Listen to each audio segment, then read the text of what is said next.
विचारले आज मला, जर का तुम्ही विचारले आज मला, मी देशासाठी काय करणार.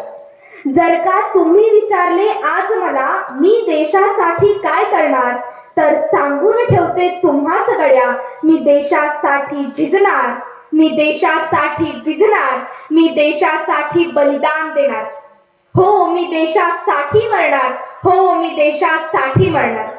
डोलवाड्यासारख्या ग्रामीण भागात छत्रपती शिवाजी महाराजांच्या जयंतीप्रित्यर्थ वक्तृत्व स्पर्धा घेतात.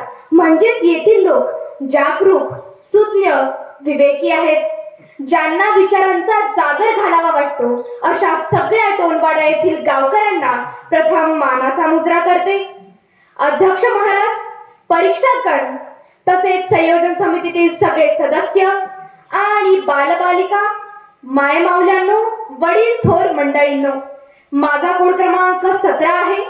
तुमच्या समक्ष विषय ठेवते, मी देशासाठी काय करणार. जपान मधील शाळेतील मुलांसाठी फक्त एका ओळीची प्रार्थना असते, देश माझ्यासाठी काय करतो हे महत्वाचे नाही, तर मी देशासाठी काय करते हे महत्वाचे आहे. देशाच्या प्रति माझे कर्तव्य, माझी जबाबदारी, माझे देशासाठीचे योगदान, माझी जिम्मेदारी हे ज्या देशातील लोकांना नीट उमगले, तो देश मोठ्या प्रमाणात प्रगती केल्याशिवाय राहणार नाही. आमचे तरुण पोरं विचारतात, देशाने आमच्यासाठी काय केले. वास्तवता भयानक आहे हो. देशाने आमच्या प्रत्येक माणसाच्या डोक्यावर 5 लाखापेक्षा जास्त कर्ज करून ठेवले. एवढेच नव्हे तर जन्माला येणाऱ्या प्रत्येक बालकाच्या डोक्यावर आधीच 5 लाखापेक्षा जास्त कर्ज येथील सत्ताधाऱ्यांनी करून ठेवले. बोला, आता मी देशासाठी काय करेल. सर्वात अगोदर तुमच्या आमच्या डोक्यावरील हा कर्जाचा बोजा कमी करेल, जे आम्ही उचललेच नाही. देशासाठी परिणामकारक, लाभदायक काम करण्यासाठी मला सगळ्यात अगोदर देशाचा पंतप्रधान व्हावा लागेल. त्यामुळे लोकशाहीच्या मार्गाने मी अगोदर देशाचे पंतप्रधान होईल. तसेच देश म्हणजे काय, येथील माती नव्हे तर माणसं महत्वाची असतात. तसेच उच्च नीचता, राज्य आणि राज्यभेद, जाती धर्मात, विकसित अविकसित, शिक्षित अशिक्षित, आहे रे नाही रे अशा यांच्यामध्ये निर्माण झालेला वाढता भेदभाव सुरुवातीला मी कमी करेल. तसेच एक संघ भारत निर्माण करेल.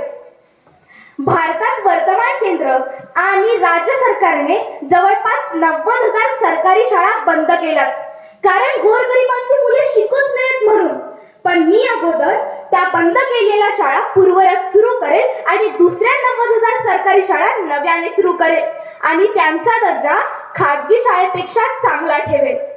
पुढे आज रुपया डॉलरच्या तुलनेत खूप खाली गेला, त्याला वर नेऊन सन्मान मिळवून देईल.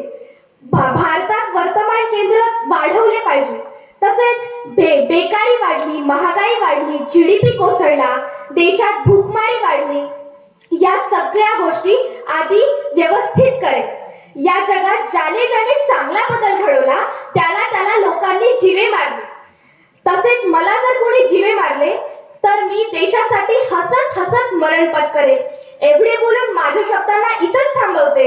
जय हिंद, जय महाराष्ट्र. धन्यवाद.